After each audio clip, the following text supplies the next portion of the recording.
আসসালামু আলাইকুম। আজ একটু অন্যরকম করে খাসির মাংস রাঁধলাম, তা ভাবলাম আপনাদের সাথে শেয়ার করি। এই যে দেখুন, আলুগুলো ভেজে নিচ্ছি। আলু ভাজা কিন্তু সব কিছুতেই যদি আলু ভেজে দেওয়া যায়, এটা কিন্তু একটা অন্যরকম টেস্ট আনে। তো সবাই জানেন যে খাসির মাংসতে একটা অন্যরকম স্মেল আছে। গরুর মাংসতে সেটা নাই। গরুর মাংস কোনো রকম ধুয়ে কেটে মাখিয়ে বসিয়ে দিলেই হয়ে যায়। খাসির মাংসটা একটু নানা রকম কায়দা করে রান্না করতে হয়। তো আমি আজকে একটু ওইটাকে স্মেল ছাড়া অন্যভাবে রান্নার চেষ্টা করলাম। বাসায় অনেকেই খাসির মাংস অপছন্দ করে। তো এই যে আলু ভাজা করতে করতে বাইরেটা একটু গাছপালা দেখা হয়ে গেল। এই তো দেখে নিচ্ছি আর কি যে কি অবস্থা।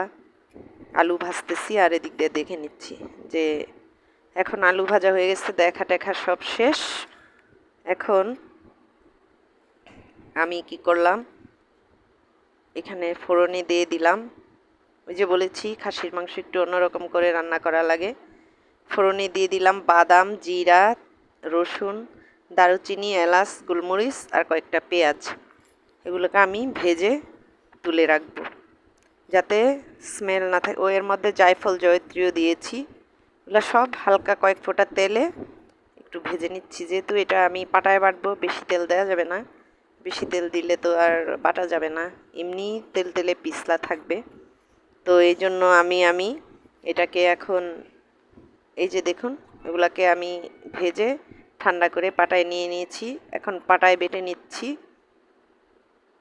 এইটা কিন্তু আমি বেটে রেখে দিব, এখনই ইউজ করব না। এটা হলো একদম রান্নার শেষে দেওয়া হবে। এই যে পাটায় মোটামুটি বাটাবাটি শেষ করে আমি আবার চলে এসেছি রান্নায়। এখানে আমি পেঁয়াজ, দারুচিনি, এলাচ, তেজপাতা সব কিছুই ফোড়নে দিয়ে দিয়েছি। এখন এগুলাকে হালকা ফ্রাই করে নিব। এখন দিয়ে দিচ্ছি আদা বাটা। অল্প একটু আদা বাটা দিলাম, অনেক বেশি দিব না। আদা বাটাটা স্মেল যাওয়া পর্যন্ত তেলে একটু ভেজে নিচ্ছি। অনেকের মধ্যে পানি দিয়ে নেয়, তো আদা বাটা যেহেতু ফ্রিজের একটু ভিজা ভিজা। আমি পেঁয়াজও পুরোপুরি ফ্রাই করিনি, একটু আমি এগুলা এখন দিচ্ছি রসুন বাটা। রসুন বাটা, আদা বাটা দেওয়ার পরে এখন আমি এগুলাকে আবার সুন্দর করে, যেহেতু ফ্রিজের মশলা, যাতে কোনো গন্ধ না থাকে, তেলের মধ্যে ফ্রাই করে নিচ্ছি। মনে হলো আর একটু লাগবে। ফ্রিজের মশলা কিন্তু একটু বেশি লাগে, যেহেতু বরফ হয়ে থাকে, বড় বড় টুকরা, অনুমানটা বোঝা যায় না।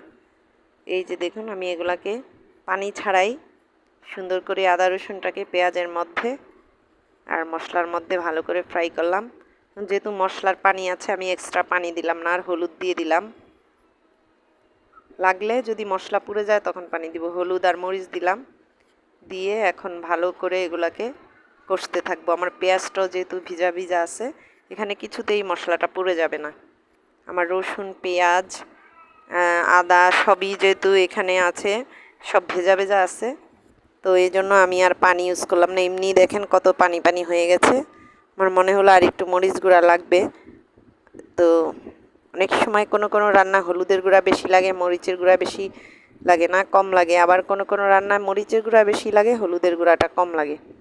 তো আমি এখানে পরিমাণ মতো, দেখুন কত সুন্দর একটা কালার আসতেছে। মশলাটাকে ভেজে ভেজে নিচ্ছি। পানি একদমই দেই নাই, লাগে নাই আসলে, যেহেতু আদা রসুন সব কিছুই ফ্রিজের এবং পানি ছিল। এই যে দেখুন, মশলা কষিয়ে নিচ্ছি। আমি হলো খাসির মাংসগুলোকে একটা ভাপ দিয়ে ঝোলটা ফেলে দিয়ে রেখে দিয়েছি, কারণ অনেকের খাসির মাংসর যে এক্সট্রা চর্বি, অনেকে প্রেশার থাকে, অনেক কিছুই থাকে। তো এই জন্য আমি খাসির মাংসটাকে একটু ভাপ দিয়ে রেখে দিয়েছি। এই ডাবল ফোড়নে রান্না করব এই জন্য। তো এই জন্য আসলে ডাবল ফোড়নেরও বেশি হয়ে যাচ্ছে। আলাদা একটা মশলাও বেটে রেখেছি। এখন মশলা কষতেছি। এর মধ্যে কিন্তু আমি সব কিছু দিয়েই এখন আপনাদের জন্য তেজপাতাও দিয়েছি। এখন দেখুন, আমি যে পেঁয়াজটা কাঁচা কাঁচা রেখেছিলাম, সেটা কিন্তু আর কাঁচা কাঁচা নাই, নরম হয়ে গেছে, একটা গ্রেভি মতো হয়ে যাবে। রান্নাটা ফাইনাল হতে হতে পেঁয়াজটা গলে যাবে, গলে গিয়ে একটা সুন্দর গ্রেভি হয়ে যাবে।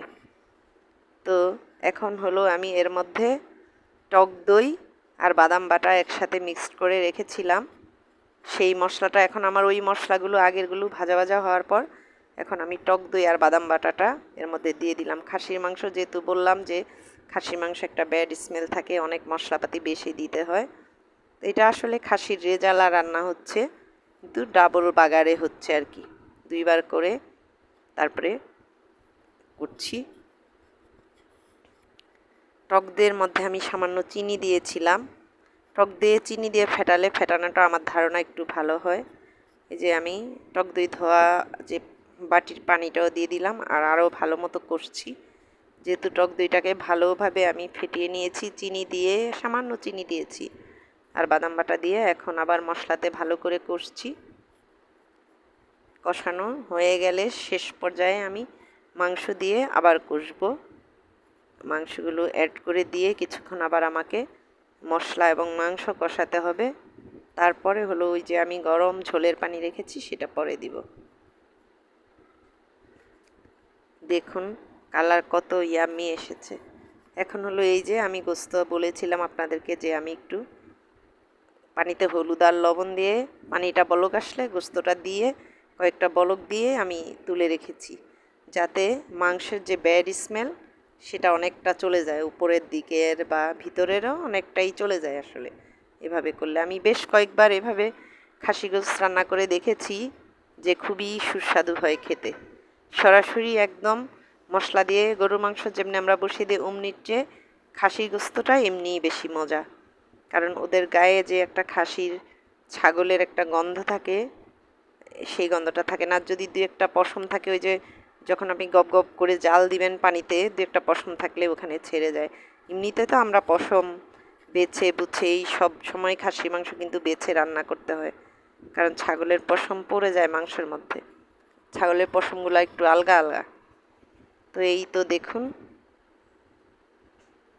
আমি কষিয়ে নিয়ে এখন ঝোলের যে গরম পানি ছিল সেটা দিয়ে দিয়েছি। ভালো মতোই কষিয়েছি, বেশ অনেকটা ভালো করে কষিয়েছি। আসলে শহরে গ্যাস ছাড়া রান্নার আরাম নাই। আজকে আমি আরাম করে রান্না করছি, আমার গ্যাসটা ঠিকঠাক ছিল, এজন্য। গ্রামে তো মাটির চুলায় নিজের ইচ্ছা মতো জাল দাও, ইচ্ছা মতো রান্না করো, সেটা অনেক মজা। আমি খাসি মাংসের মধ্যে ঝোল দেওয়ার সময় ভাজা আলুগুলোও দিয়ে দিয়েছি, যেহেতু আমার মাংসটা।